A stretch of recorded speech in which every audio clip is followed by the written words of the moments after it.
when some friends of mine approached me, some Austrian friends approached me and said they'd been to see this Hitler exhibition at the National, at the Castle Museum, and it was very, tasteful exhibition with kind of not giving a clear picture of the kind of the sort of heinous crimes of Hitler.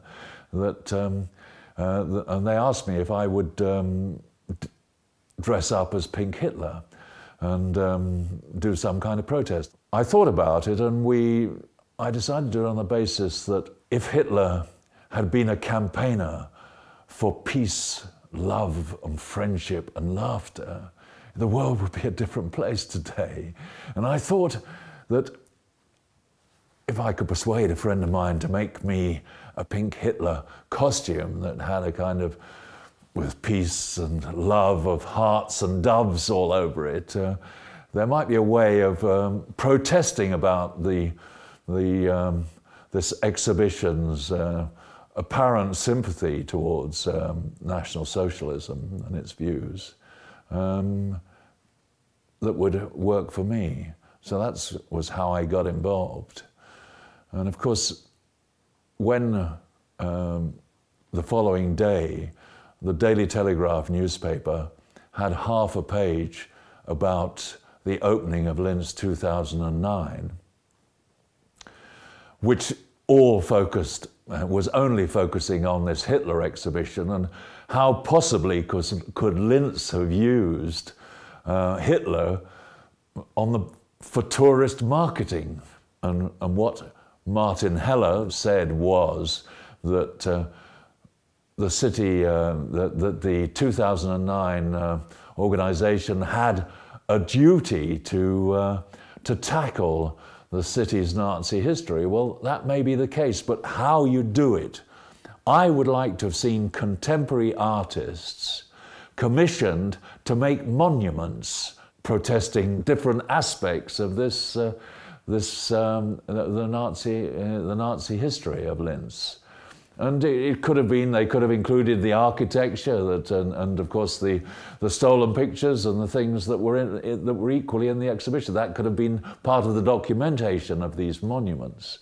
Now, if an exhibition was done showing all this art since 1945, protesting or criticizing the Hitler aspect of German and Austrian history, it would have moved people on, and that's what the Linz 2009 had an obligation to do. If they had an obligation as regards Hitler, was to move them on from 1938 to 45 on to the current day and demonstrate Linz and culture now. I feel that visitors that come to Linz, a lot of them will look at this exhibition, and it's very frustrating that there's a very small amount of English in the translations and no other languages. The book about the exhibition is entirely in German, and of course, if you take a cursory glance, a quick look round this exhibition, you would really think it was a sort of, it was kind of like giving Hitler a kind of star quality. We did one on the Nibelungen Bridge, and obviously there was a lot of people walking backwards and forwards over the bridge as this was happening. And I was getting into my coat because I got extremely cold, every time between the shoots. And of course then I was getting out and I was getting on a little podium and standing up there. I was expecting some sort of anti-reaction. I thought some modern National Socialist might want to push me off or something, but of course everybody was very sympathetic in a way, particularly once they understood what one was trying to do. And of course, so I got a lot of thumbs up signs and a lot of laughter. And at one point, I'm sort of surrounded by about 15 people with cameras, as well as Hungarian television. But in the end, I've always believed in provocation to make people think.